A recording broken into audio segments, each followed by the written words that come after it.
Amém, irmãos? Amém. Vamos abrir as nossas Bíblias em Filipenses, capítulo 2. Filipenses, capítulo 2. Amém?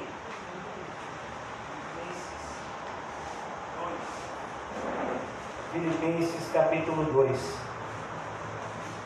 O título da nossa mensagem de hoje é Unidos em Cristo. O apóstolo Paulo ele vai falar bastante nessa carta a respeito de unidade. Essa característica do cristão de estar unido. Amém. Graças a Deus. Graças a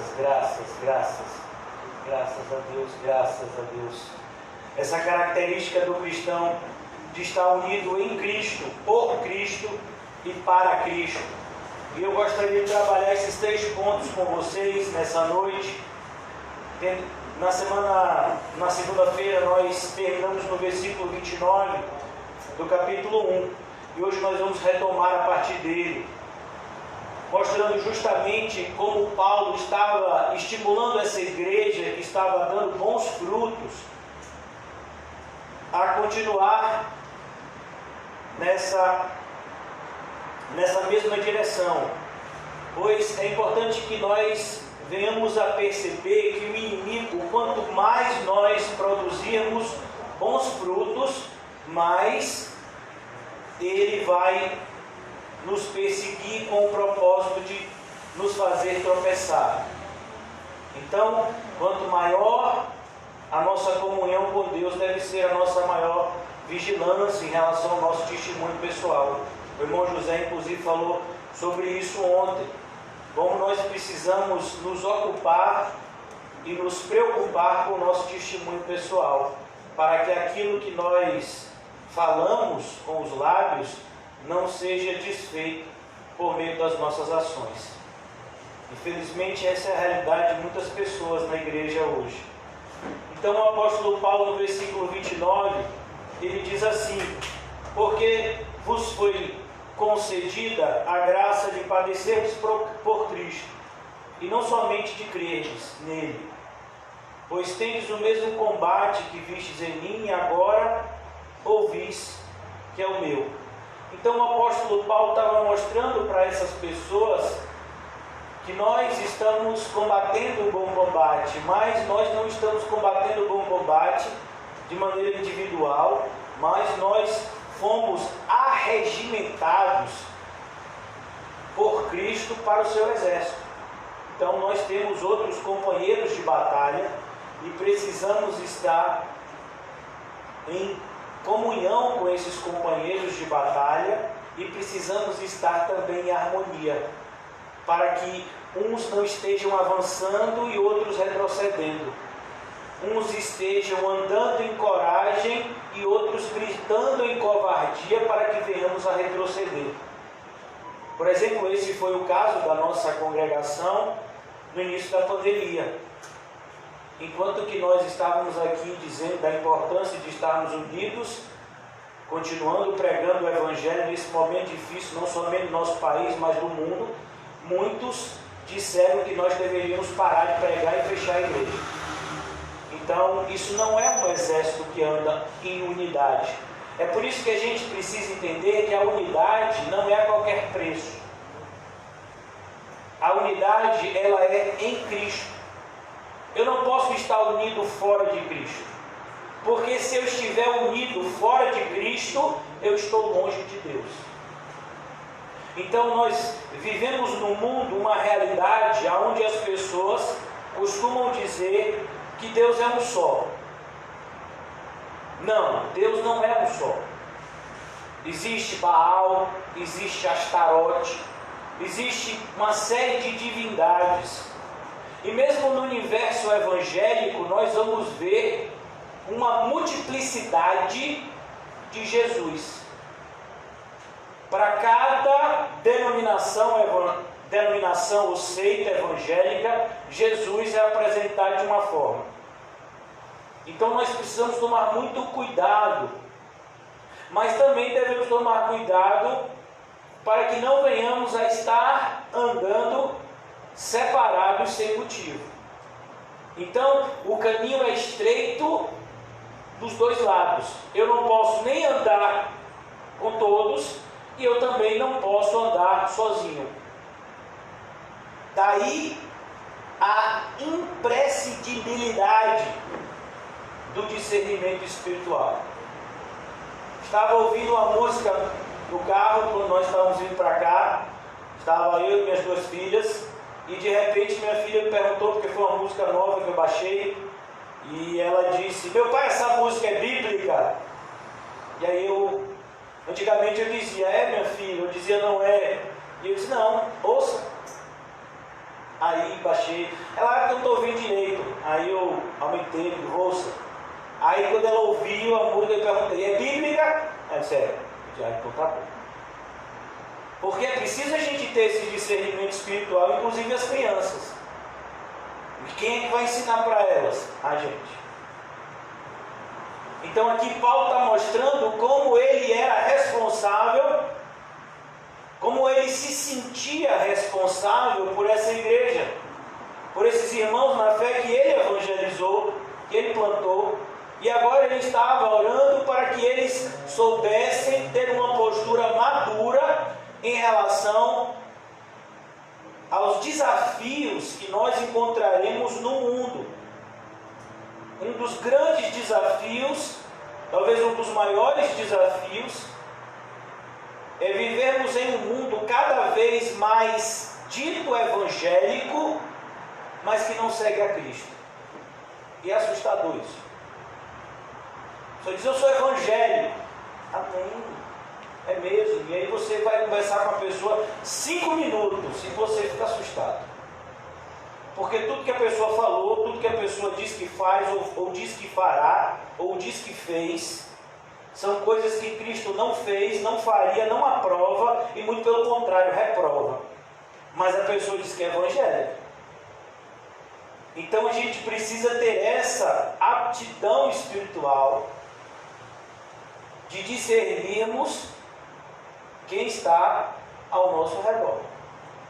Por isso que Paulo vai falar mais adiante: cuidado. Aqui Paulo fala de unidade, mas logo adiante, no capítulo 3, Paulo vai falar dos inimigos da cruz de Cristo.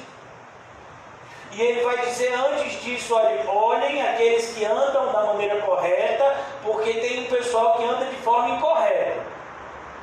E aí ele, de maneira muito precisa, ele diz: não se enganem, o destino destes que andam de maneira incorreta é a perdição. Então aqui, irmãos, é importante que a gente entenda que a nossa unidade é em Cristo. Segundo lugar, a nossa unidade é por Cristo. Muitas pessoas estão fazendo a obra de Deus, inclusive Paulo falou sobre isso no capítulo 1, por inveja, por discórdia, por vanglória. E o apóstolo Paulo diz: nós não fazemos isso. Nós fazemos a obra de Deus por Cristo. E em terceiro lugar, vamos ver também que estamos no caminho cristão para Cristo. Perceba, essas 3 palavrinhas, elas são imprescindíveis. E elas são encontradas em Romanos 11:36. Porque dele, por ele e para ele são todas as coisas. Aqui a gente vai ver esse mesmo pensamento do apóstolo Paulo. Então, versículo 1 do capítulo 2, iniciando a nossa mensagem de hoje: unidos em Cristo. Esse é o título da nossa mensagem. E vamos tratar apenas dessa parte inicial do capítulo 2. Se há, pois, alguma exortação em Cristo. Perceba, o que é mais importante na igreja, mais importante do que estimular uma pessoa, é exortá-la. Por que isso, pastor? Por que não estimular? Porque, irmãos, 90%, eu estou sendo bonzinho, viu? 90% do que a gente pensou hoje foi errado. E como é que você pode estimular uma pessoa que passou o dia pensando 90% em coisas erradas? Eu estou falando isso porque eu acredito que vocês são cristãos. Porque se vocês não fossem cristãos, vocês estariam pensando 100% em coisas erradas e ainda achando que elas eram certas. Então, se a gente pensou nas coisas erradas e lutou contra elas, isso é prova do nosso cristianismo. Mas a gente sabe que a gente pensou nelas. Alguns talvez até tenham feito coisas erradas aqui no dia de hoje. E como é que você vai estimular uma pessoa dessa? É como você vê um time que está tomando de 10-0 e você diz, é isso aí, continue fazendo a mesma coisa. Como é? Fazendo a mesma coisa? Então, a primeira coisa aqui na igreja é esse processo de exortação.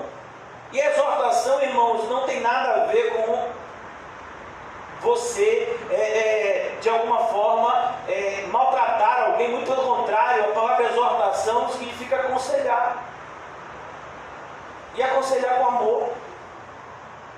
Então, tudo aquilo que a gente recebe do Espírito Santo de Deus tem que ser recebido com amor, porque é nos entregue por amor, com amor também. Você vai ver, por exemplo, as cartas às igrejas, todas elas possuem, avisos importantes, mesmo as igrejas em que não tem exortação aberta, como a igreja de Esmirna, em Filadélfia. José vai estar falando isso logo para nós. Ele está direcionado por Deus a nos apresentar o livro do Apocalipse. E na igreja de Esmirna não há uma exortação aberta, mas há um aviso. Olhe, Satanás colocará vocês em prisão. Sejam fiéis até a morte. Olha o aviso. Tem que ser fiel até a morte. Não pode chegar no final e de repente dar para trás. É uma igreja que não tem exortação, mas tem um aviso. A igreja de Filadélfia é a mesma coisa. Então a gente tem que valorizar quando as pessoas trazem para nós uma exortação em Cristo. Então, se há, pois, e a ideia aqui, eu quero que você preste bastante atenção, porque no português, quando nós usamos essa palavrinha, essa conjunção se, ela é condicionante. Mas no original a ideia não é se, a ideia é vai haver. A ideia é quando acontecer isso. Se há, pois, alguma exortação em Cristo, alguma consolação de amor, necessariamente essas coisas vão acontecer na igreja. Isso é o dia a dia da igreja. Não é se acontecer. Não, necessariamente essas coisas acontecem. Exortação em Cristo, consolação e amor. Então você percebe que em momento nenhum nós estamos vendo aqui ninguém passando a mão na cabeça do outro que está fazendo coisa errada. Consolação e amor está falando justamente de alguém que por Cristo está sofrendo. Pastor, onde é que está isso? Meu irmão, você não prestou atenção no capítulo 1 da carta? Deus nos concedeu a graça não somente de crer, mas de sofrer. Por quê? Por Cristo. Para essas pessoas há consolo.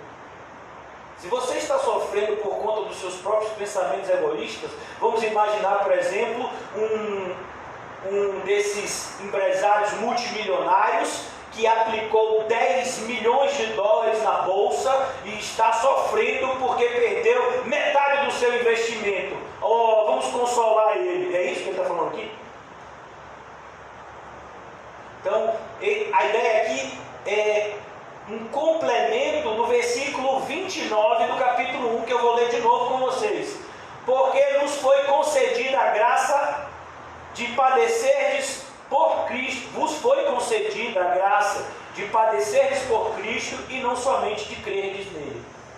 Então, nos foi concedida a graça, e à medida que padecemos, nós somos consolados. O irmão José, antes de iniciar essa exposição em Apocalipse, ele estava nos ensinando no Sermão do Monte, e ele nos mostrou diversas vezes, como o Senhor disse, bem-aventurados que choram, porque serão consolados.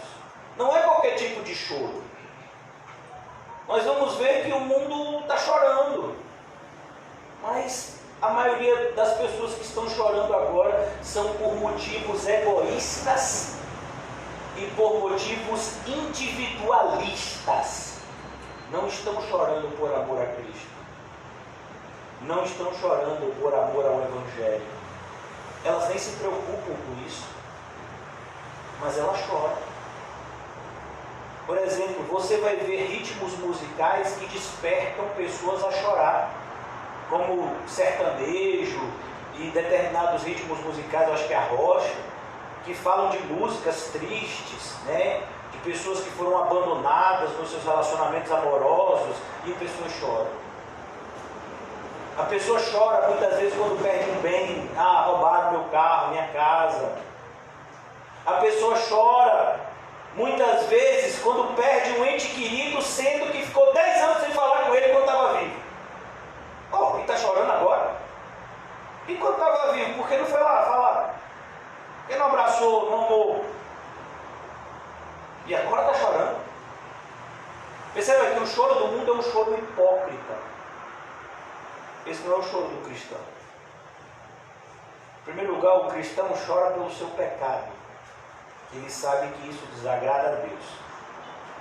Em segundo lugar, o cristão chora pelo pecado do mundo. Porque nós estamos num mundo que cada vez mais está em trevas.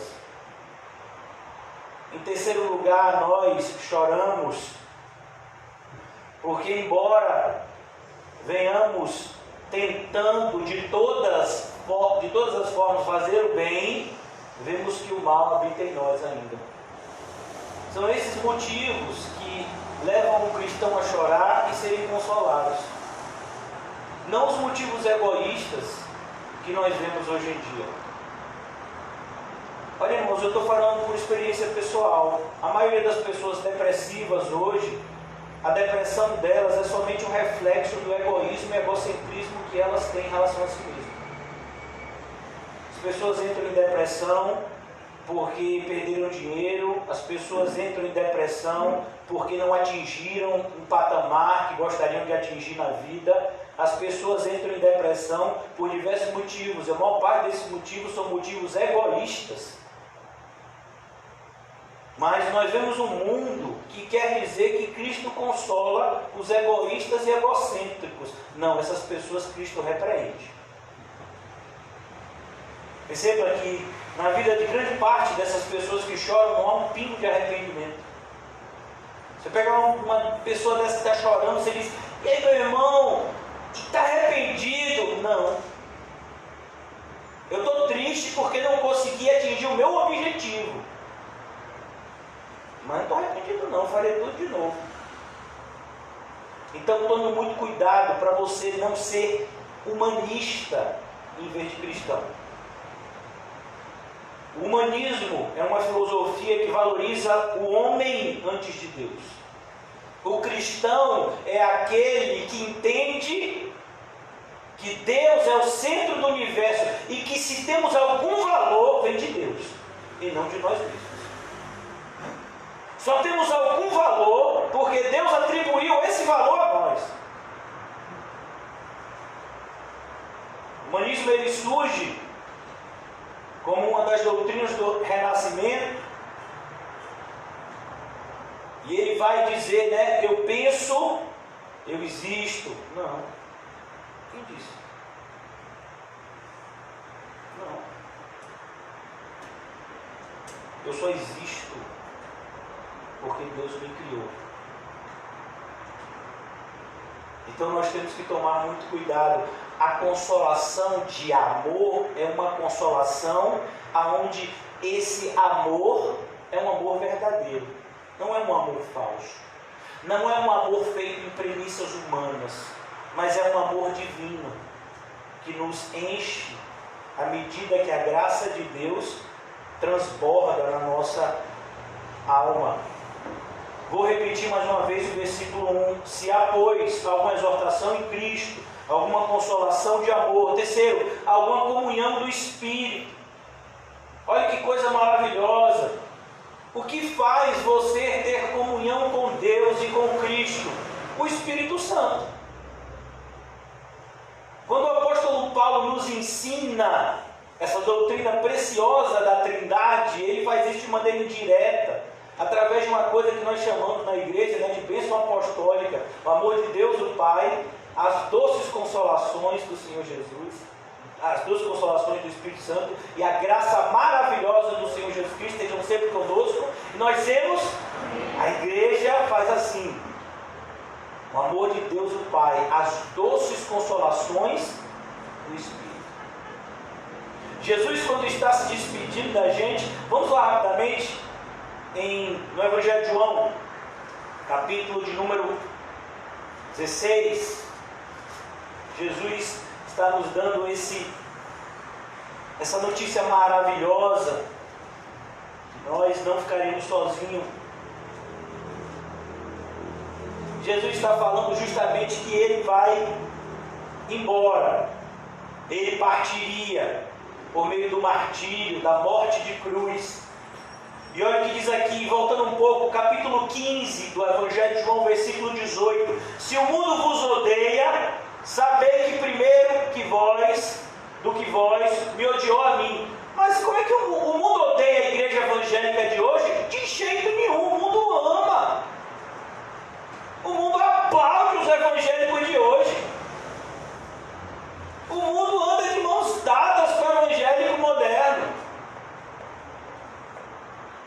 Mas com um cristão verdadeiro, não é bem assim. E Jesus complementa no versículo 19: se vocês fossem do mundo, o mundo amaria o que era seu. Percebeu por que as pessoas não gostam de vocês? Muitas vezes, eu tenho passado por essa experiência costumeiramente, tem se multiplicado no ano 2020. Então, as pessoas não gostam de você. E a gente tem uma tendência de não gostar das pessoas também. Mas se a gente é crente, a gente tem que lutar contra isso.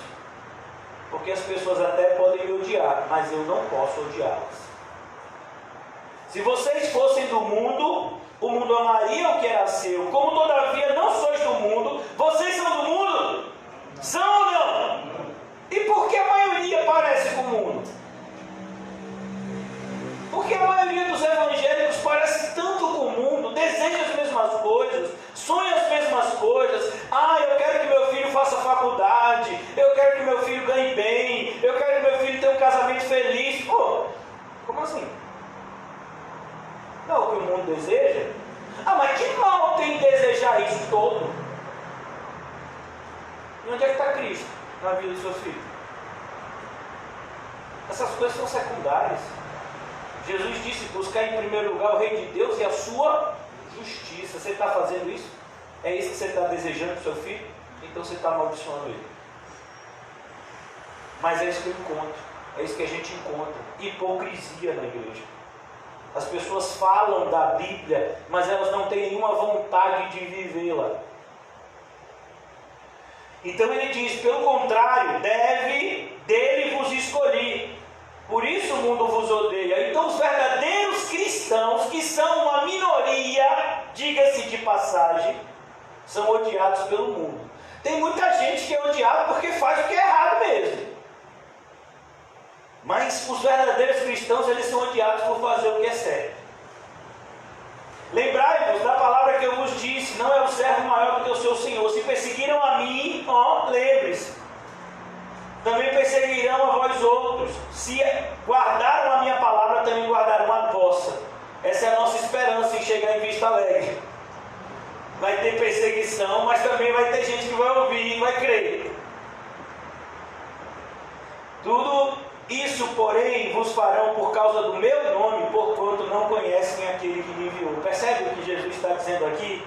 Então, é diante dessas coisas que Jesus fala o que fala no capítulo 16, versículo 1. Tenho-vos dito estas coisas para que não vos escandalizeis. E a gente se escandaliza o tempo todo, né? Como uma pessoa diz: eu não gosto de você, nem desse evangelho que você prega, que parece que é só você que vai ser salvo. Eu vou em qualquer igreja, mesmo nessa igreja. Olha, você pode trazer até aquele outro do pastor Ju, mas o pastor Nissan não pisa aqui em casa. Conheço gente que diz assim: aquele não pisa aqui. O outro eu até gosto, que gente boa.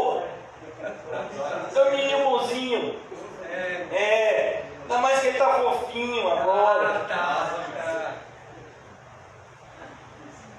Mas o outro não.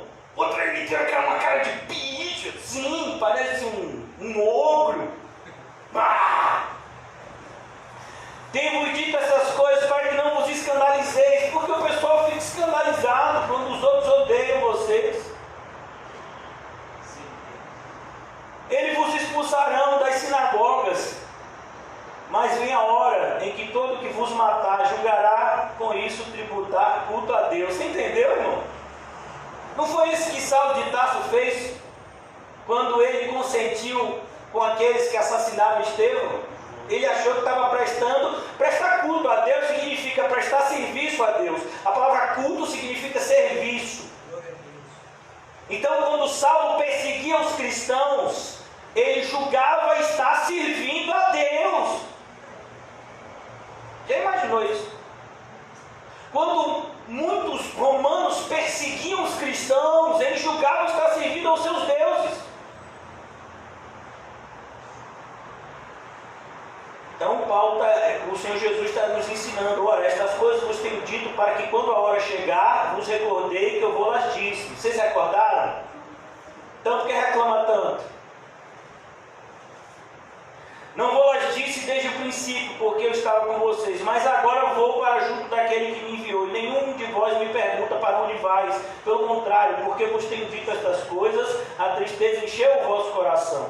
Mas eu vos digo a verdade, convém-vos que eu vá, porque se eu não for, o Consolador não virá para vós outros. Quem é esse Consolador, irmãos?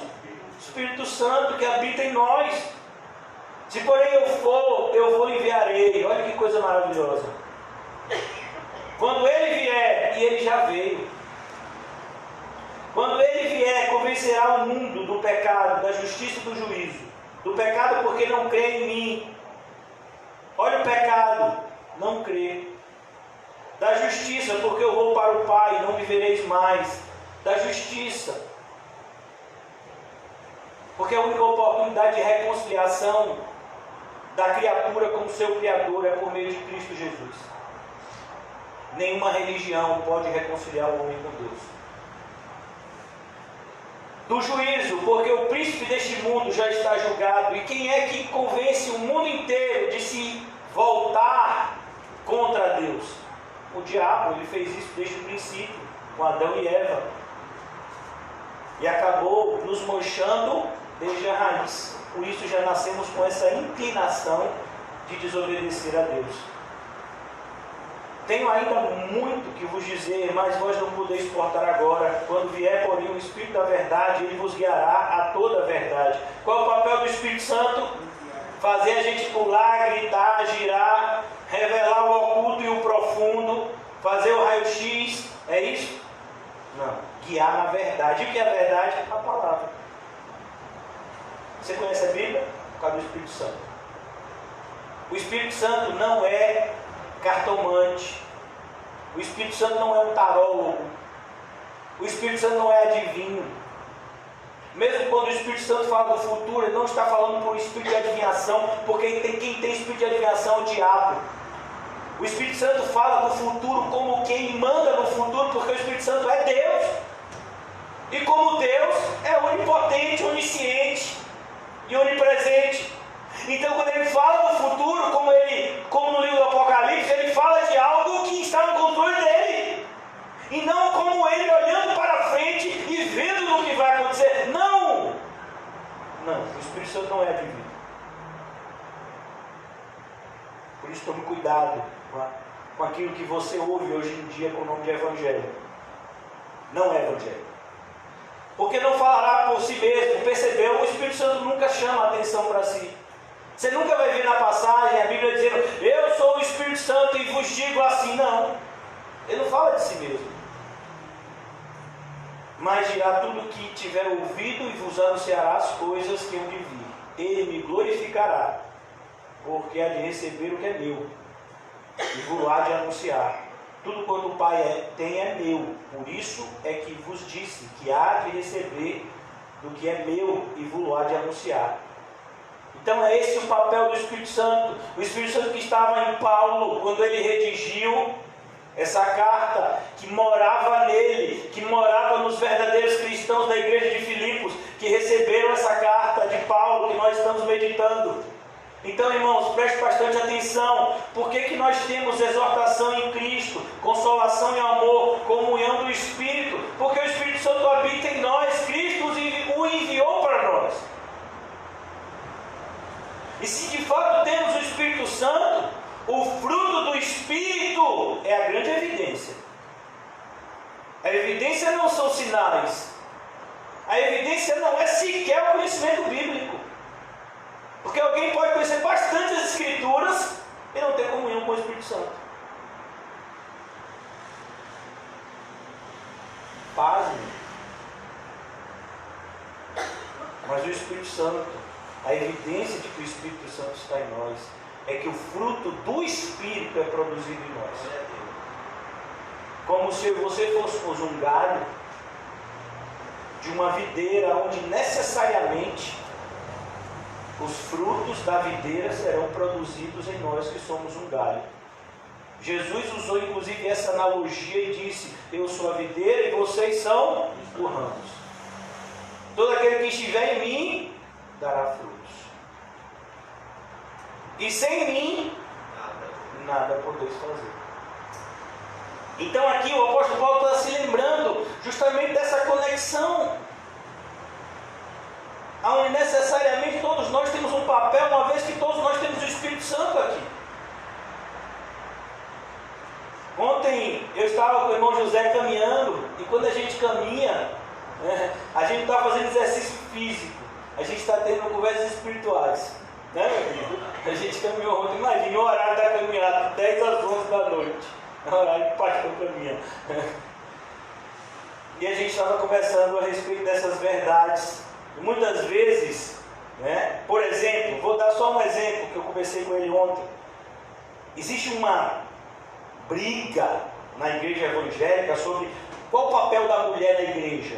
Então, essa conversa de que fulano e tal, na minha igreja tem pastora fulana, então não é igreja. Porque se tem pastora fulana, não é igreja. A igreja só tem pastores do sexo masculino. E para ser pastor tem que ser homem. Não pode nem ser coluna do meio. Tem que ser homem. Então, lugares que tem pastoras não são igreja. Mas então o que a mulher tem que fazer na igreja? Meu Deus do céu, tanta coisa. Evangelizar outras mulheres. Cuidar das crianças. Cuidar da estrutura da igreja. Cuidar da alimentação da igreja. Cuidar do vestimento dos necessitados. Visitar outras pessoas. Meu Deus, tanta coisa. Mas parece que não, que só existe, só tem graça de ir para a igreja se eu tiver a oportunidade de pregar. Como assim? Jesus disse que quem deveria ser responsável pela administração da palavra eram homens. Você nunca vai ver uma sacerdotisa do Senhor. Você pode ver uma sacerdotisa de Baal. Então tome muito cuidado com essa igreja pós-moderna, que de Cristo não tem nada, que defende muito mais os interesses dos homens do que o interesse de Deus. Então aqui o apóstolo Paulo está dizendo: se há entranhados afetos de misericórdia. Olha que coisa linda, porque na cultura antiga existia um pensamento de que o centro das nossas emoções não era o coração, era o estômago. Olha que coisa, isso tem algum sentido. Você vê que fulano e tal, às vezes, né, você dá um ônibus, dá um freio, aí você, rapaz, chega a ter um frio na barriga. Quem aqui já pegou avião? Olha, irmão, vou dizer uma coisa, eu creio que avião não é de Deus, mas se você crê que é de Deus, a gente não vai brigar por isso. O avião, quando ele está subindo, irmãos, a subida do avião é um negócio invocável. Que ele sobe, depois ele desce. E quando ele desce, essa descida dá um friozinho na barriga, que só quem já pegou sabe, né? Então, a ideia de barriga é isso, que como se ficasse no nosso estômago. algo. Então Paulo diz aqui, ele usa essa palavra, entranhados afetos. Afetos que vêm das nossas entranhas. Você já imaginou você dizer, né, para sua esposa: eu te amo de todo o estômago? Mas era o que a pessoa pensava antigamente, né?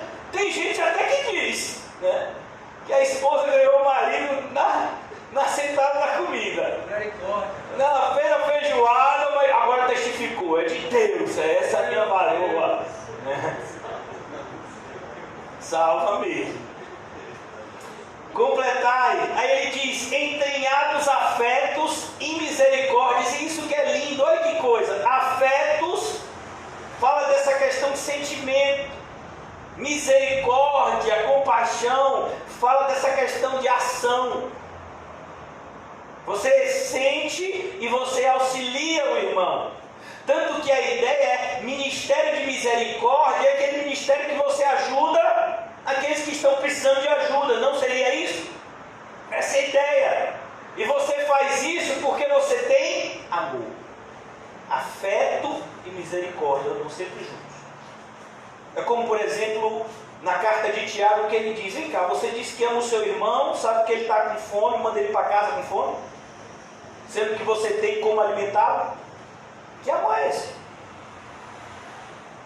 Então Tiago, ele diz isso. E se você achar que é só Tiago que diz isso, João também diz. Se você diz que ama a Deus e você não vê a Deus, e você não ama o seu irmão que você vê, você é mentiroso. Então tome cuidado, porque o pensamento que Paulo está colocando aqui é justamente esse. Na igreja, nós sempre fomos atacados com esse sentimento de discórdia. E perceba, esse sentimento só vai brotar em verdadeiras igrejas. Na falsa igreja, a probabilidade de terem unidade é muito maior.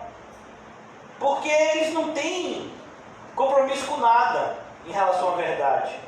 Mas aqueles que têm compromisso com a verdade, que querem dar o seu melhor a Deus, muitas vezes eles vão tropeçar justamente nisso.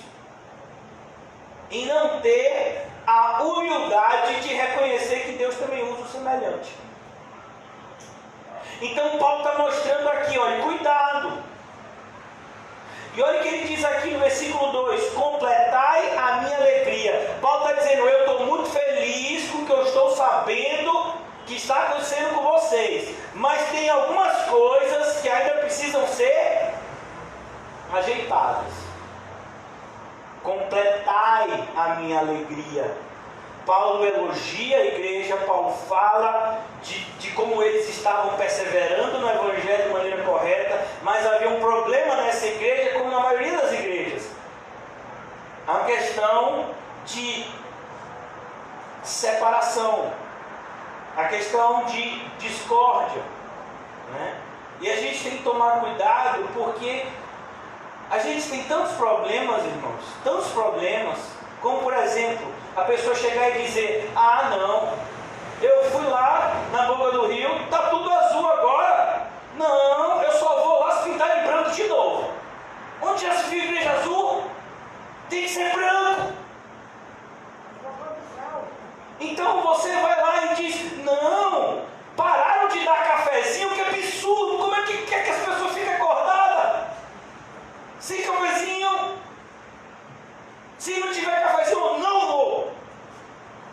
Então, irmão, a gente tem que tomar cuidado, porque se desunir por causa dessas bobagens. Ah, eu não gosto do ritmo dos louvores. Do ritmo. Se você disser que o louvor não é bíblico, tudo bem. Aí, se não é bíblico, não é bíblico, não tem que ter. Mas se você diz que não gosta do ritmo do louvor, aí você tem que tomar cuidado. Porque não é assim. Nem todo mundo é olho, nem todo mundo é boca, nem todo mundo é coração, pulmão. Cada um de nós somos uma parte do corpo. E devemos necessariamente aprender a conviver. E eu gosto muito de uma analogia que eu vi certa feita. Quem aqui já viu uma plantação de batata?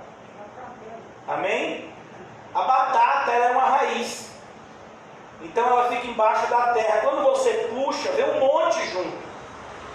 Quando você puxa, não vem só uma batata. Normalmente numa mesma raiz daquela tem um monte daquelas batatas que vem junto. Isso é unidade? Não. Ainda cada batata é uma batata. Aí depois tiram a batata daquela raiz que puxaram e botam no saco. Aí fica num saco de batata, um determinado quilo. Isso é unidade? Também não. Aí aquela batata passa por processo de limpeza e vai para o supermercado e fica lá, né? E de repente a irmã Rita compra a batata. Porque a irmã Rita, ela sabe, ela disse até que o negócio da batata é bom para o estômago, né? Que uma vez ela me ensinou. É o caldo, né? O caldo? É. Então comprou 1 quilo de batata no saco. Aquele saco de 1 quilo de batata, toda a batata juntinha ali no 1 quilo de batata, é unidade? Também não. Aí a irmã Rita pega essas batatas e coloca, olha você, a batata passa lá na água quente. É unidade? Não, rapaz, mas essa batata tudo para comer, tudo a mesma coisa, é unidade? Também não. Quando as batatas estão cozidas, a irmã Rita descasca as batatas e faz um purê. Agora é unidade. Amassou tudo. Se eu disser, cadê aquela batata maior? Não sei. Cadê aquela batata menor? Também não sei. E aquela outra? Agora é tudo uma coisa só. Você tem que ser um purê de batata. Você não é aquela raiz, você não é o saco, você não é nem a batata que está sendo cozinhada na panela. Embora tenha o mesmo propósito, que é virar comida. Mas você é o purê. Essa é a analogia, é a mesma analogia de corpo. Corpo, se você tirar uma parte do corpo, o corpo não é mais um corpo. Então aqui, ele vai dizer, de modo, versículo 2, completai a minha alegria, de modo que penseis a mesma coisa. Irmãos, essa expressão no grego, ela vai aparecer nessa carta 10 vezes. Penseis a mesma coisa. Essa palavrinha no grego, ela aparece só nessa carta de Filipenses 10 vezes. Paulo escreveu 13 cartas. Sabe quantas vezes essa palavra vai aparecer nas outras cartas? 13 vezes. Você já imaginou isso? Em 12 cartas, Paulo só usa essa palavra 13 vezes. Sendo que nessa carta de 4 capítulos, ele usa essa palavra 10 vezes. Será que isso quer dizer alguma coisa? Ele está virando para essa igreja, que é uma igreja verdadeira, e dizendo que um grande desafio da igreja verdadeira é justamente qual é? Pensar a mesma coisa. E deixa eu lhe dizer uma coisa, irmãos, o que a gente tem que pensar? Vou facilitar a vida para vocês, não vou fazer igual ele e mamar não, vou mandar vocês estudarem não, vou facilitar, mas não se acostume mal não, viu? Abra por favor em Mateus 28. O que a gente tem que pensar? O que deve ser o cerne do nosso pensamento enquanto irmãos em Cristo, enquanto purê de batata? Qual é o que a gente tem que pensar todos os dias? Mateus 28, a partir do versículo 18 até o versículo 20. Eu quero que vocês se familiarizem com essa passagem, porque é isso que a gente tem que pensar. Jesus, aproximando-se, falou-lhes, dizendo: toda autoridade me foi dada no céu e na terra. Você confia nisso? Se você confia nisso, seus problemas acabaram.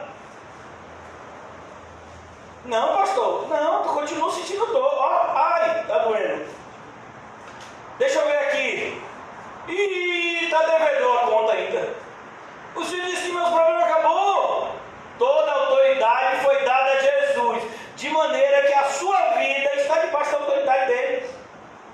Ele te ama tanto que entregou a vida dele, enviou o Espírito Santo para você, e você acha que ele não vai conduzir a sua vida em triunfo? Agora, o grande erro é que a gente pensa que esse triunfo é físico. Não, é um triunfo espiritual, graças a Deus por isso. Porque do que adianta conquistar o mundo inteiro e perder a alma no final? Então ele diz: ide, não é fique na igreja, fique no seminário, estude, faça todo o possível para você ser o máximo na igreja. Não, ide, portanto, e fazei discípulos. Fazei discípulos. Como é que a gente pode fazer discípulos com o evangelho que se é pregado hoje? Levante a sua mão e aceite a Jesus. É brincadeira? Você é um discípulo? Jesus disse que para ser discípulo tem que renunciar a tudo. Senão não pode ser meu discípulo. Não pode. Aí você vai evangelizar uma pessoa e diz: não, irmão, fique na comunhão. Você batizou, está dizimando certinho, está dando trízimo no final do ano, então fique tranquilo, vai para o céu. Não! Você tem que nascer de novo, tem que ser uma nova criatura. Isso é discipulado. A igreja tem que fazer discípulos e não se preocupar com quantidade de pessoas. Não, essa não deve ser a nossa preocupação nem a nossa ocupação. Nós não podemos nos preocupar primariamente com os nossos problemas pessoais.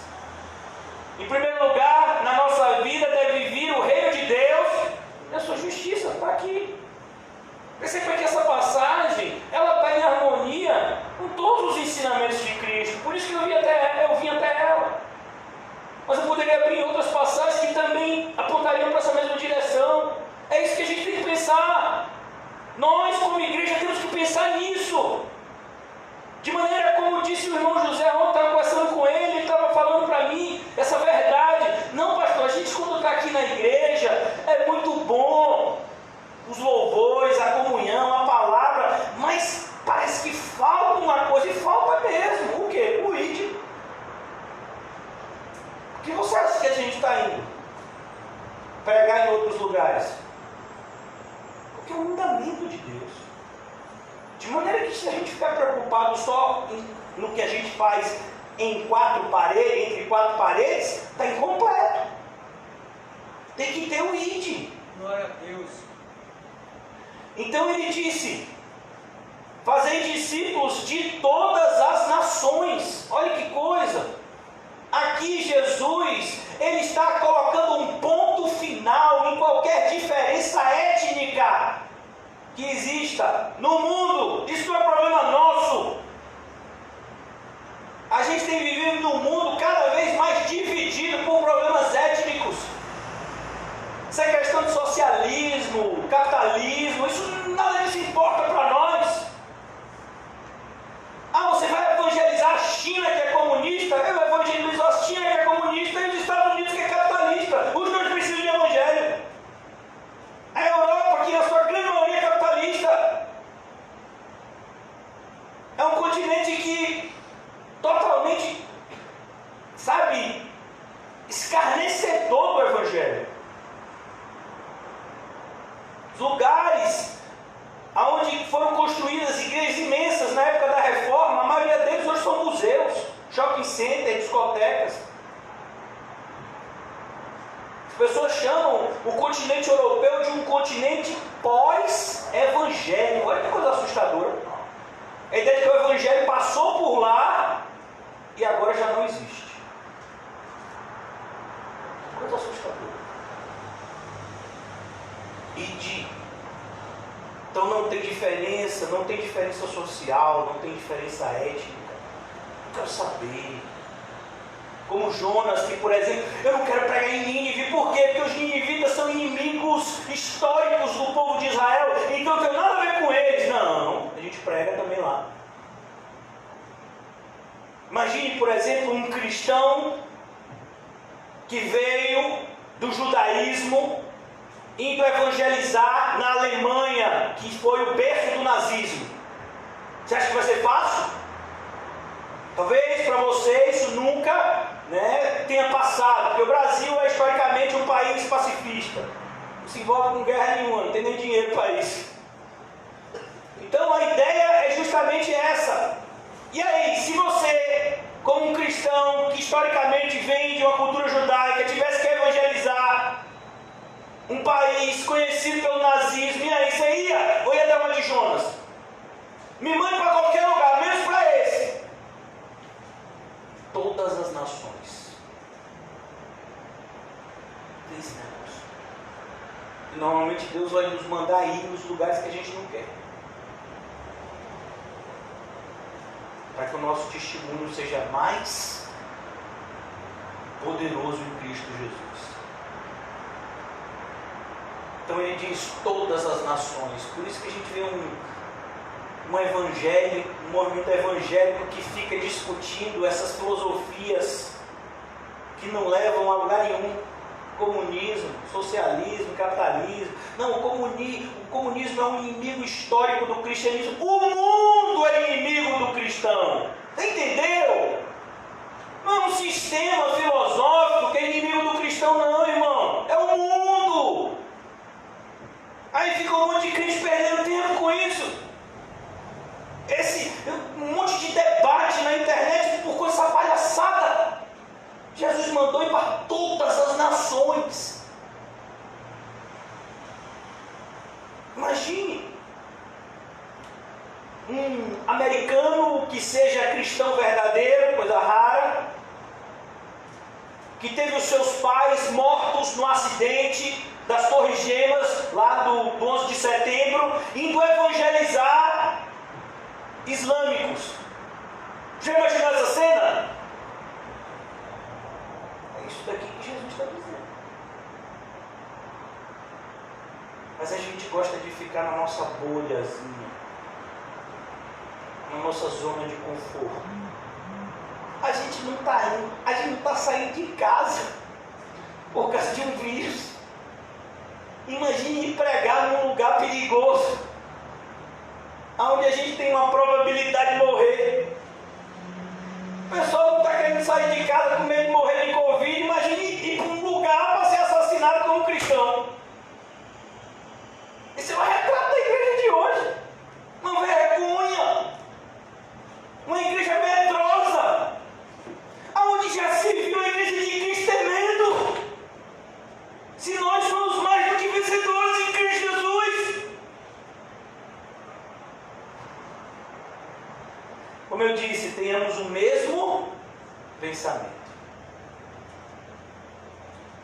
Batizando-os em nome do Pai, do Filho e do Espírito Santo. Mais uma vez, irmãos, a gente fica triste com essa realidade de pessoas que ficam... Eu não posso dizer que congregam, porque ninguém pode congregar em uma igreja sem ser batizado. Me perdoa a honestidade. Então a pessoa fica na igreja, às vezes 3, 4, 5, 10 anos, ouvindo o evangelho na igreja e diz assim: mas eu ainda não senti de me batizar. Ô meu irmão, me perdoe, você não tem o Espírito Santo. Porque se você tiver de fato, nem todo mundo que quer se batizar tem o Espírito Santo também, viu? Para você não entender errado. Às vezes a pessoa quer se batizar pela emoção. Mas se você tem o Espírito Santo de verdade, meu filho, você está igual ao Luco, uma água em mim. Vai estar fria a água, eu não ligo não, pode arrumar gelada mesmo. Em nome do Pai, do Filho e do Espírito Santo. Pode arrumar em qualquer temperatura essa água. Ela vai me fazer bem. Porque o sangue de Cristo já lavou a minha alma. E a evidência vai ser essa água que você joga aqui em mim agora. Versículo 20, acabou a nossa função? Não, aí o que a gente faz? Ensinando-os. E aí agora dá trabalho. Quanto tempo uma pessoa passa na escola? Mais ou menos uns 12 anos, né? Quanto tempo a pessoa passa na faculdade? 5 anos. E se for fazer um mestrado, um doutorado, mais ou menos uns 10 anos. Eu conheço pessoas que têm a minha idade e que ainda estão vivendo uma vida acadêmica. Colegas meus de faculdade. E olha que eu me formei em 2002. Sou velho. Tenho 18 anos de formado, de faculdade. Formei em Direito em 2002. E tem colegas que ainda estão em mestrado, especialização, doutorado, estudando. E eu estou dizendo, pastor, o senhor está dizendo que a gente tem que fazer mestrado em teologia, doutorado em teologia? É isso mesmo! Aonde? Na igreja. O que você faz? Seu médio em teologia, seu bacharelado em teologia, seu mestrado em teologia, seu doutorado em teologia, ó, é aqui, ó. Por isso que essas 4 paredes têm a sua importância. Elas A gente não fica só aqui, mas a gente tem que passar um bom tempo aqui. Então, tem gente que diz, não, igreja não precisa para nada. Como assim não precisa para nada? Como é que você vai ensinar então? Ensinando-os a guardar algumas coisas, não a guardar todas as coisas. Imagine, ensinar tudo direitinho para as pessoas. Já imaginou isso? Você pega qualquer livro, irmãos. Se você pegar a Bíblia, você vai ver que existe aqui muitos ensinos. Alguns que talvez a gente não faça a mínima ideia. Você sabe o que é que a Bíblia manda você fazer? Quando, por exemplo, você está sendo maltratado, você sabe o que a Bíblia manda fazer com o seu dinheiro? Você sabe o que a Bíblia manda fazer quando você está passando por uma necessidade? Você sabe? Tem que aprender. Então aqui ele diz, ensinando-os a guardar todas as coisas que eu vos tenho ordenado. Jesus não deu conselhos. Jesus não é um professor de moral e ética. Jesus é o Senhor. Ele não aconselha, ele manda. Eu ordeno. De maneira que quem não faz isso, não é meu. Por isso que eu falei que a nossa unidade, ela tem que ser em Cristo. Se uma pessoa vira para você e diz, olha irmão, eu acredito nos ensinos de Jesus, naquilo que ele diz que eu tenho que amar o próximo, que eu tenho que tratar as pessoas com igualdade, mas eu não acredito que Jesus morreu pelos meus pecados, porque eu não sou uma pessoa tão ruim assim. Eu sou uma pessoa boa. Aí vem aqui e diz, bom só tem um, que é Deus. A pessoa não acredita nisso. Ela acha que ela é uma pessoa boa, ela acha que outras pessoas do relacionamento dela são pessoas boas, porque são pessoas moralmente corretas. O que é a moral? A moral é um conjunto de valores éticos. Então é uma pessoa que respeita o outro, que respeita as normas da sociedade local. Então você diz que essa pessoa é boa. Você pode dizer que essa pessoa é boa até do ponto de vista moral, mas do ponto de vista espiritual, nem de longe. E aí? Eu não acredito que Jesus morreu pelos meus pecados, mas eu acredito em muitas coisas da Bíblia. Inferno. Você está dizendo que eu vou para o inferno, eu sou uma pessoa tão boa, eu sou melhor que você. Talvez você seja até melhor que eu, isso é difícil. Mas para o céu você não vai. Então aqui ele está dizendo que você tem que ensinar as coisas que ele tem ordenado. Nós não podemos negociar os ensinos de Cristo sobre o nome de uma aparente unidade. Não, o importante é o amor ao próximo. Amém. O amor ao próximo como reflexo do amor a Deus. O amor ao próximo, pelo amor ao próximo, é diabólico. Então a gente tem que tomar muito cuidado, porque o que a Bíblia ensina não é o que nós gostamos de ouvir. Normalmente é aquilo que a gente não gosta de ouvir. E tem raiva em quem fala. Eu. Então ele diz, eu tenho ordenado. E aí você fica com medo, eu fico, né? Mas quando a gente fica com medo, a gente retrocede? Não! A gente busca coragem em Cristo. Então ele diz aqui, ó, eis que estou com vocês. Mas ele já não tinha dito no começo, todo poder foi dado ao céu e na terra, vão. Ele falou para a gente ir, disse que ele tem o poder, mas e aí, se o negócio pegar para o meu lado, eu vou estar com vocês. Ele está com a gente. Quer a gente viva, quer a gente morra, ele está com a gente. E eis que estou com vocês todos os dias. Com vocês todo mundo? Não. Com vocês que meu Pai tirou do mundo e deu para mim. E a prova disso é que vocês não são do mundo. Por isso que o mundo odeia vocês. E eis que estou com vocês todos os dias, todos. Oh meu Deus, que maravilha! É bênção pura!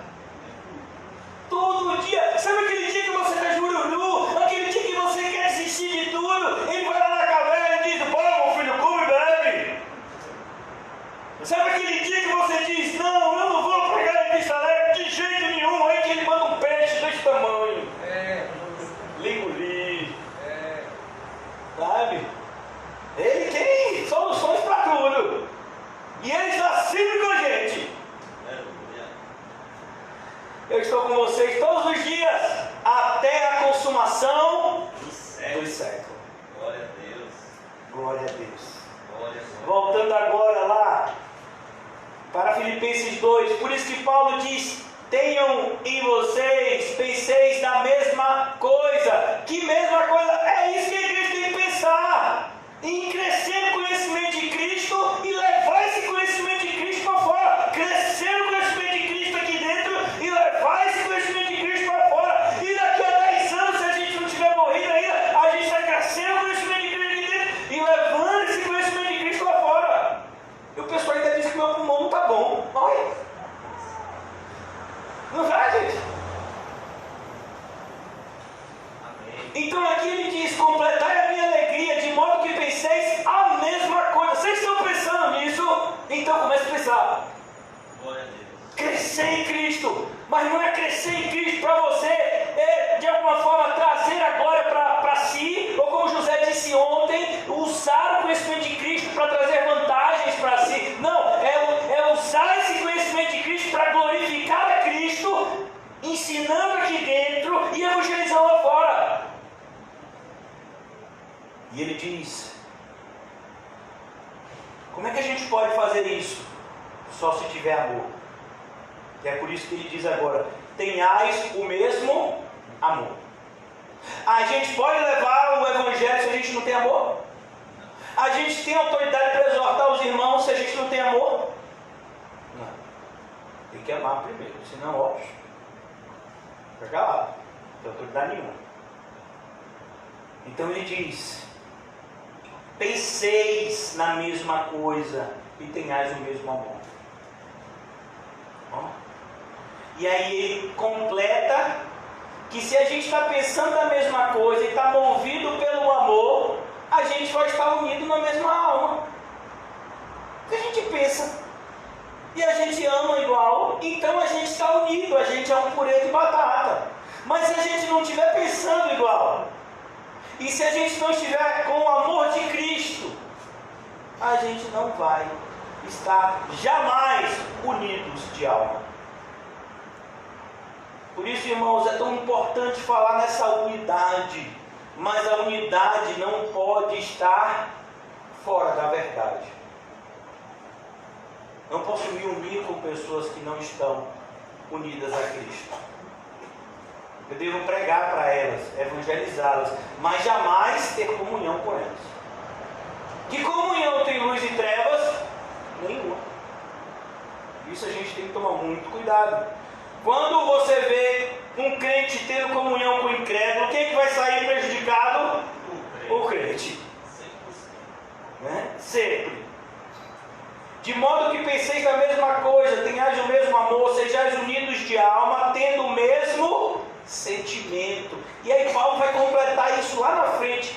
Que sentimento é esse? O mesmo sentimento que houve em Cristo Jesus. Quem é o referencial de amor para mim e para você? Cristo. O referencial de amor para mim não é a história de Romeu e Julieta escrita por William Shakespeare.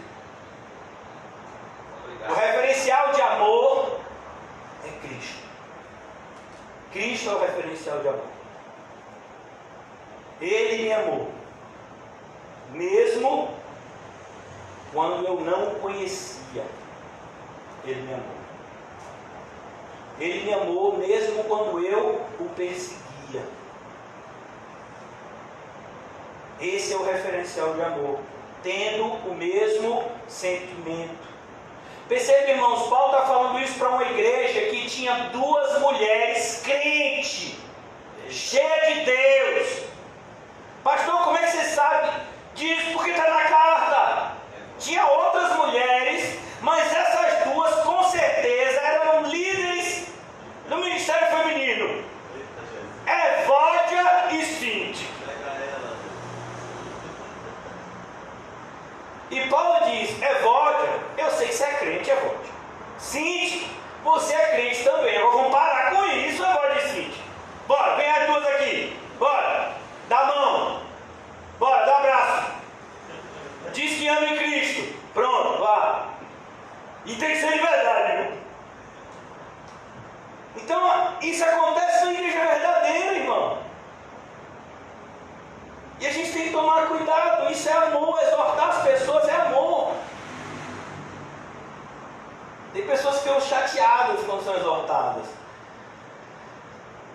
Mas eu vou continuar fazendo isso, porque eu amo-as.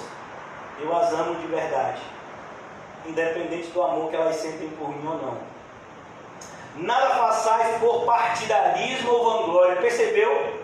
O que é o oposto ao amor verdadeiro? Partidarismo e vanglória. O que é partidarismo? A gente vai ver agora. Partidarismo, um monte de partido. Você vai ver isso nas eleições. O nome partido é porque cada partido ele tem o que? A sua visão. Você vai ver partidos que defendem uma plataforma, outros defendem outra, e nem sempre eles fazem o que eles defendem, mas eles dizem que defendem. Então isso é um partido.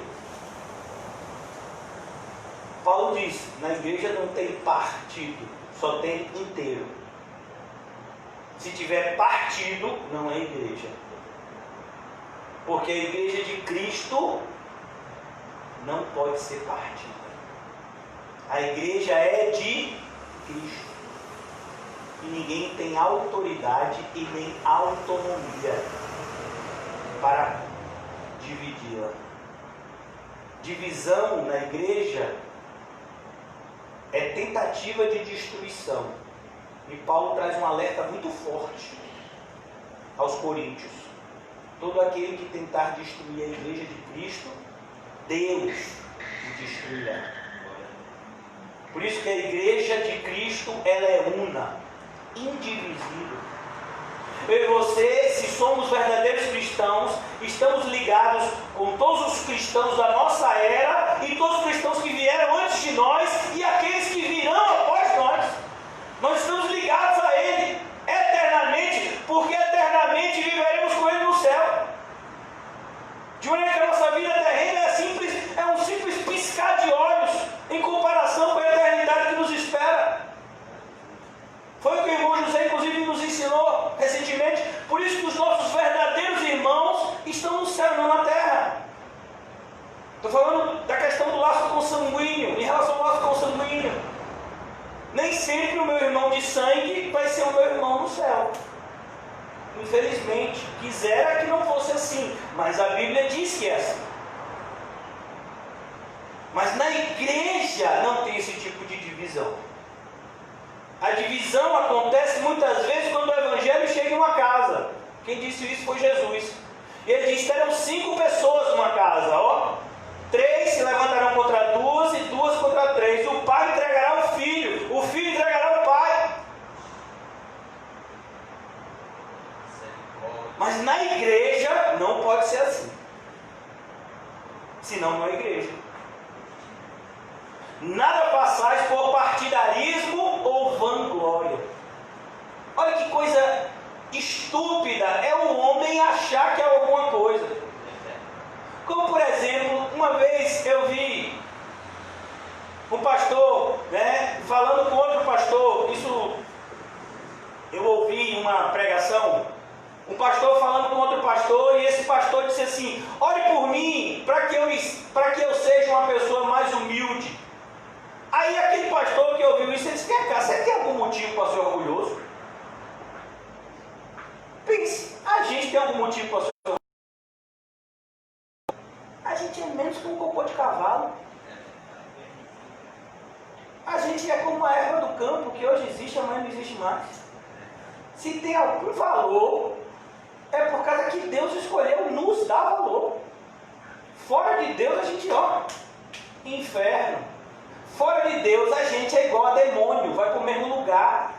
Já imaginou isso? Lá em Apocalipse 20 está escrito: vão ser lançados lá os demônios, Satanás, e também todos aqueles que não têm o seu nome escrito no livro da vida.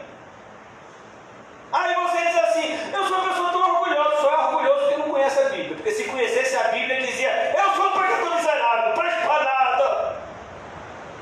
Que orgulho que você tem! É como um camarada que é perna de pau dizer: pode me chamar.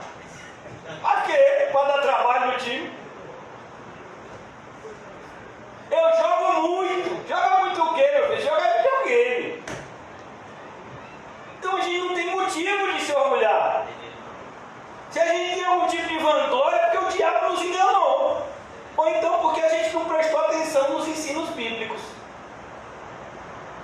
Então ele vai falar aqui, cuidado, nada façais por partidarismo ou vanglória, mas por humildade. E eu queria parar um pouquinho aqui, ainda que a gente pare nesse versículo 3, deixa o restante para amanhã, se Deus permitir.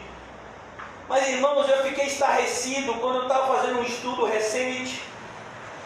E hoje em dia a gente fala de humildade. Humildade no contexto moderno, ele é uma qualidade, não é? Aí você diz assim, fulano, eu sou humilde. Aí a pessoa diz, fulano, eu sou uma pessoa boa, porque ele é uma pessoa humilde. Mas humildade no contexto da Bíblia, no contexto de quando Paulo escreveu essa carta, que era o contexto greco-romano, humildade não era qualidade, era defeito. Fulano é humilde. Significava que aquela pessoa não valia nada. Que aquela pessoa era uma pessoa baixa, uma pessoa pobre. Você é humilde. Aí o cristianismo pega isso que o mundo dizia que não prestava, e o cristianismo diz, essa é uma qualidade que a gente tem que buscar. Percebeu porque o cristianismo coloca o mundo de cabeça para baixo? O mundo valoriza aqueles que batem, aqueles que ganham, aqueles que demonstram sua força e vigor. E o cristianismo diz, renuncie, se humilhe, dê a outra face, seja humilde. É isso que você vê nas igrejas atuais? Eu não vejo. O que eu vejo é, você quer ficar rico, estude e ganhe dinheiro. Eu digo, gente, esse camarada fez doutorado no Novo Testamento, mas com certeza ele faltou o estudo de 1 de Timóteo. Então a gente tem que tomar cuidado, porque nós vivemos numa geração em que a humildade bíblica ainda continua sendo defeito. Se você for humilde de verdade, o mundo vai olhar para você e escarnecer de você, porque você é humilde. As pessoas fizeram o que quando Cristo estava na cruz? Durante 6 horas. Ele ficou na cruz das 9 da manhã até as 3 da tarde. O que foi que as pessoas fizeram? Escarneceram dele. Cristo podia dizer uma palavra e acabar o mundo inteiro, matar todo mundo, destruir todo mundo. Imagine o Criador do universo estar numa cruz, depois de ter sido muito espancado, e os homens ainda estão escarnecendo dele, sendo que ele tinha poder para destruir todo mundo. E quando eu falo todo mundo, é todo mundo mesmo, acabar com o planeta Terra. Um planeta menos da Via Láctea. Ele tinha poder para isso. Foi isso que ele fez? Aí então orou, Pai, perdoa-lhes, não sabem o que fazem. Esse é o sentimento que Paulo está dizendo que a gente tem que buscar ter. Percebeu? Como a igreja moderna esqueceu isso. Nada façais por partidarismo ou vanglória, mas seja humilde. Glória a Deus. Ao humilde, Deus concede graça, mas ao soberbo, Deus resiste. Ao altivo, Deus abate. Glória a Deus. Não é assim? Mas hoje a gente quer ver uma igreja vitoriosa, uma igreja que tem programa de televisão, de rádio, que tenha dinheiro, que faça aquilo, que tenha no mínimo 5 vereadores, 10 deputados, uma igreja que tem um presidente evangélico. Isso é uma igreja? Isso é um mundo se disfarçando de igreja. E essa ideia não é nova. De onde você acha que foi cunhado o nome? Igreja Apostólica Católica Romana. Romana. Imagina. Igreja romana. O que Roma tem a ver com a igreja? Mas você sabia que todo católico é católico apostólico romano? E muitos deles nem sabem. Então a gente tem que tomar cuidado, porque essa estratégia que Satanás usou há 1000 anos atrás, mais de 1000 anos atrás, ele tem usado hoje no meio evangélico. As igrejas evangélicas, elas se preocupam muito mais em se tornar instituições poderosas do que de terem o poder de Deus através delas. Você quer o poder de Deus através de você? Só se você for humilde. Se você não for humilde, Deus vai te abater. Se você for humilde, Deus vai te dar graça. Por isso que Paulo vai dizer aqui, mas por humildade, seja humilde. E o que significa ser humilde do ponto de vista bíblico? Olha, irmãos, sem procurar definições filosóficas, humildade é você olhar para Cristo, ver o que Ele fez e fazer a mesma coisa. Cristo é o referencial de humildade, assim como Cristo é o referencial de amor. Cristo tinha todo o direito do mundo, sobre tudo e todos, mas Ele abriu mão. Cristo pagou imposto. Você já imaginou isso? Você criou o mundo, aí chega uma pessoa e quer lhe cobrar imposto. Você é o dono do mundo. Foi você que fez tudo. Aquele soldado, aquele coletor de imposto que está lhe cobrando imposto, foi você que criou ele, foi você que colocou ele no ventre da mãe dele, e agora ele vem lhe cobrar imposto. E ele paga. Que loucura! Pedro, guarda a espada, Pedro! Não, Jesus, eles estão bem pelo Senhor, não vou deixar, eu pelo menos levar o rei nenhum. Pedro, guarda a espada, Pedro. Quem com a espada fere, pela mesma espada será ferido. Nossa luta não é contra carne e sangue. As nossas armas não são carnais, elas são espirituais e poderosas em Deus. Humildade, por humildade, considerando cada um os outros superiores a si mesmo. E eu quero parar aqui. Qual foi o exemplo que Jesus deu na sua última noite com os apóstolos? Ele tirou seu traje de cima, pegou um balde de água e começou a lavar os pés dos apóstolos. Aquilo era algo tão repugnante que Pedro se recusou a isso. Jesus, eu não vou deixar que você lave meus pés. Não já se viu isso?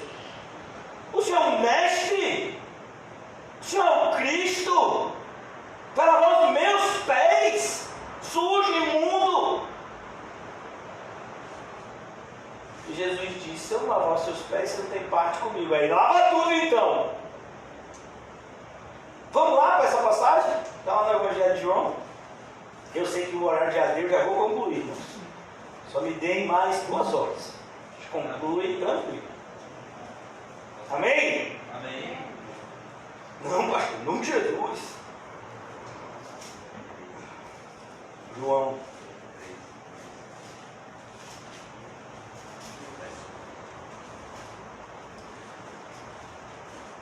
Amém, irmãos? João capítulo 13. Ora, antes da festa da Páscoa, sabendo Jesus que era chegado já a sua hora de passar deste mundo para o Pai, chegará a nossa hora também, amém, irmãos? E não é para você ter medo, é para você ter alegria. Se você vai deste mundo para o Pai, você vai ficar triste? Tendo amado os seus que estavam no mundo, amou-os até o fim. É esse sentimento que Jesus tem por nós. Ele ama completamente. Durante a ceia, tendo já o diabo posto no coração de Judas Iscariotes, filho de Simão, que traísse Jesus, olha que coisa triste. Jesus lava os pés, inclusive do traidor. Sabendo este que o Pai tudo confiara às suas mãos, e que ele viera de Deus e voltava para Deus, levantou-se da ceia, tirou a vestimenta de cima e, tomando uma toalha, cingiu-se-lhe com ela.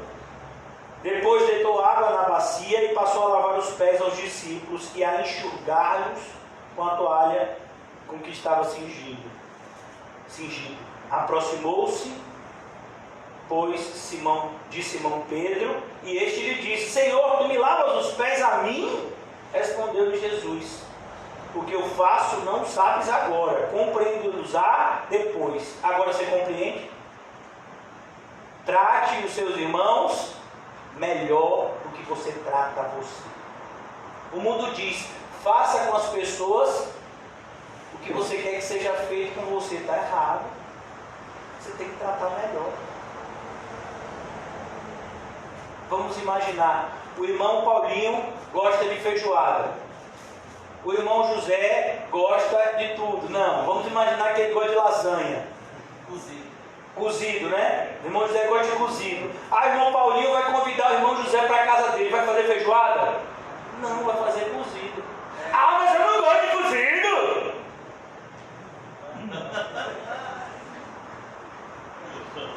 Mas você não convidou o irmão José? Ele não gosta? Ah, então faça minha feijoada à parte. Oh, Deus. Trate. Glória a Deus. Faça o que o seu irmão gostaria. Aleluia. Glória a Deus. Oh, Senhor. O que eu faço não sabes agora, compreendê-los-á depois. E eu pergunto: vocês estão compreendendo? Que o Espírito já veio. E aí, já deu para compreender que na igreja a gente tem que ser humilde? Glória a Deus. Você sabia, irmãos, eu particularmente, no meu passado, eu conheci muitas pessoas que tinham dinheiro. E por acharem que tinham dinheiro, elas sempre se achavam superiores. Algumas dessas pessoas chegaram a vir à igreja. Quando elas viram que na igreja todo mundo é igual, elas saíram daqui. E foram para igrejas onde eles são tratados como superiores. Porque tem igreja que é assim. É ou não é, irmão Gomon? Tem igreja, inclusive, que se você tiver muito dinheiro, o seu lugar é marcado. Porque você tem muito dinheiro.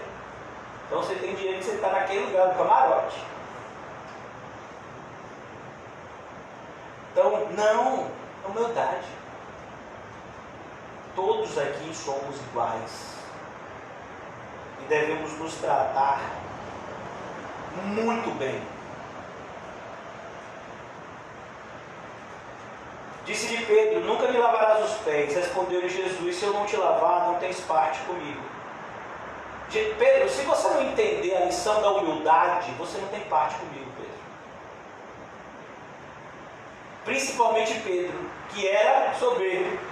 Nunca te negarei, Jesus. Negou o quê? Aí depois Jesus aprendeu, Pedro. Aprendeu. Pedro aprendeu que quando Jesus perguntou pela terceira vez: tu me amas? Pedro disse: ô Jesus, nem isso eu me garanto mais. Humildade.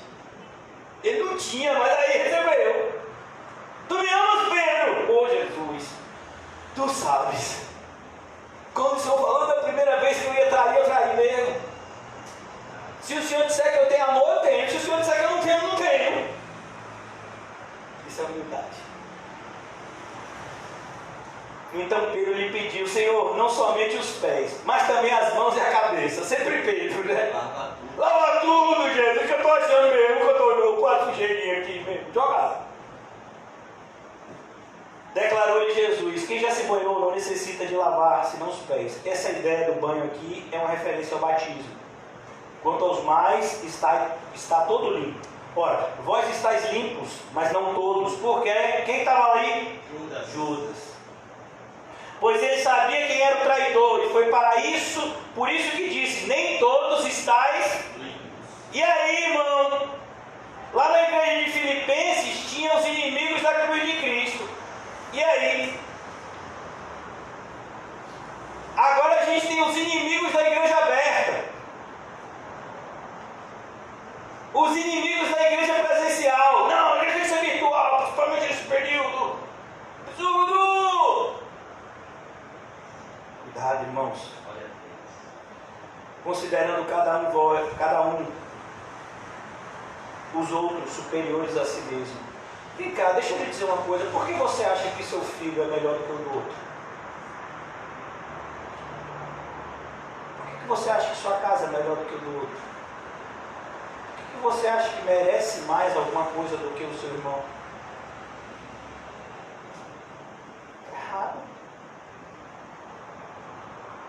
eu vou ficar em casa para cuidar do meu filho. Então quer dizer que o seu filho é melhor. A sua atenção tem que ser dada só a ele. Quer dizer que outras pessoas não têm sua atenção. É por isso que na igreja, irmãos, não tem espaço para individualismo. Ou você é cristão, ou você é individualista. Os dois não dá para ser. Então, o apóstolo Paulo está ensinando a essa igreja de Filipenses que estava indo na direção certa, mas toda vez que a gente está indo na direção certa, sempre vem um demônio disfarçado de anjo, ou um servo de Satanás disfarçado de servo de justiça para dizer: dobre aqui, por aqui é um pouquinho mais fácil, para que esse caminho duro aí, é para que você prega. Você pode chegar no céu por um caminho mais tranquilo, mais de boa. Estou de boa, irmão. E aí, meu filho, a pessoa se afastou da igreja, está no mundo. Como é que você está? Estou de boa. De o quê? Você está como? Então a gente tem que repensar, irmãos, todos os dias, como nós vimos aqui. Será que nós estamos de fato unidos?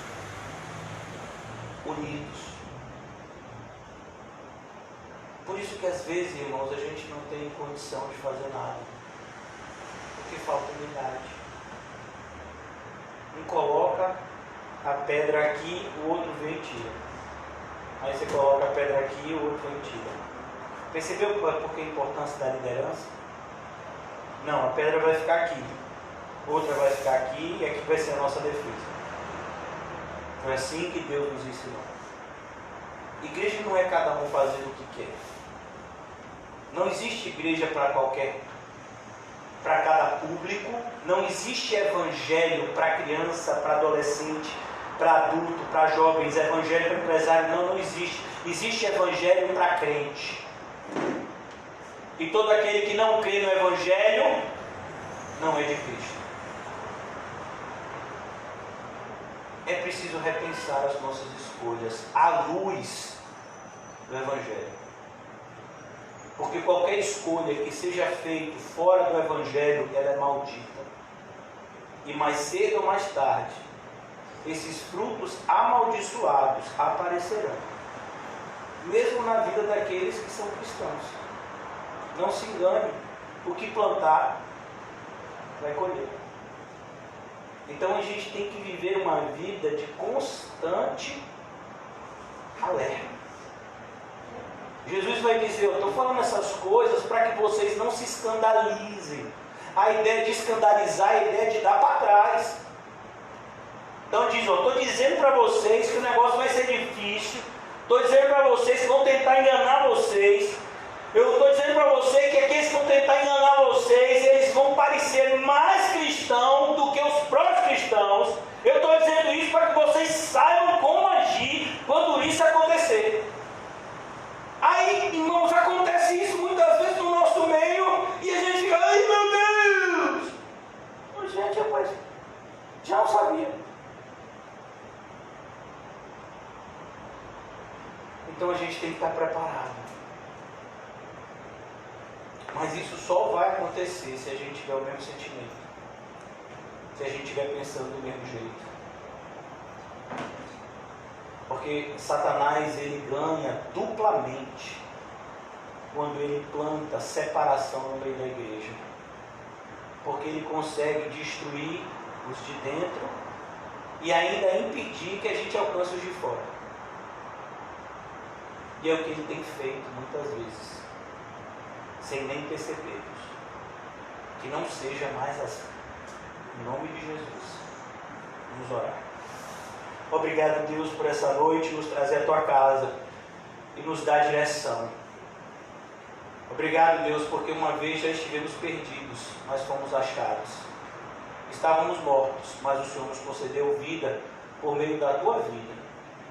Ajuda-nos, ó Pai, a sabermos nos portar de maneira digna do Evangelho, como se de fato fôssemos cidadãos do céu, pois de fato o somos. Ajuda-nos, ó Pai, adiante das circunstâncias mais adversas, as mais favoráveis, possamos estar andando na direção correta. Não nos deixa, Senhor, jamais deixar de lado as Tuas ordenanças e nos entregar às nossas próprias vontades, mas que a Tua vontade reine sobre nós soberanamente todos os dias. Assim nós oramos. Apresentamos diante de Ti os nossos irmãos enfermos, o irmãozinho Dylan, que tem passado por problemas no hospital. Ó Deus, ajuda o irmão César, a irmã Lani, pois temos visto essa animosidade do mundo, inclusive em momentos como esse, que as pessoas deveriam ajudar uma criança que está diagnosticada com câncer, e muitas vezes nós assistimos médicos maldosos, desejando o mal àquela criança. Mas nós sabemos que quem está no controle não são eles, é o Senhor. Por isso nós confiamos que o Senhor há de cuidar da vida de Dylan. O Senhor o trouxe ao mundo, e ele só sairá do mundo quando o Senhor determinar. Por isso traz paz, Senhor, ao coração de César e Lani, que cada vez mais, debaixo dessa dificuldade, haja também graça de crer no Teu poder. Abençoa a irmã Osana, que passa por lutas inúmeras em outro país, muitas vezes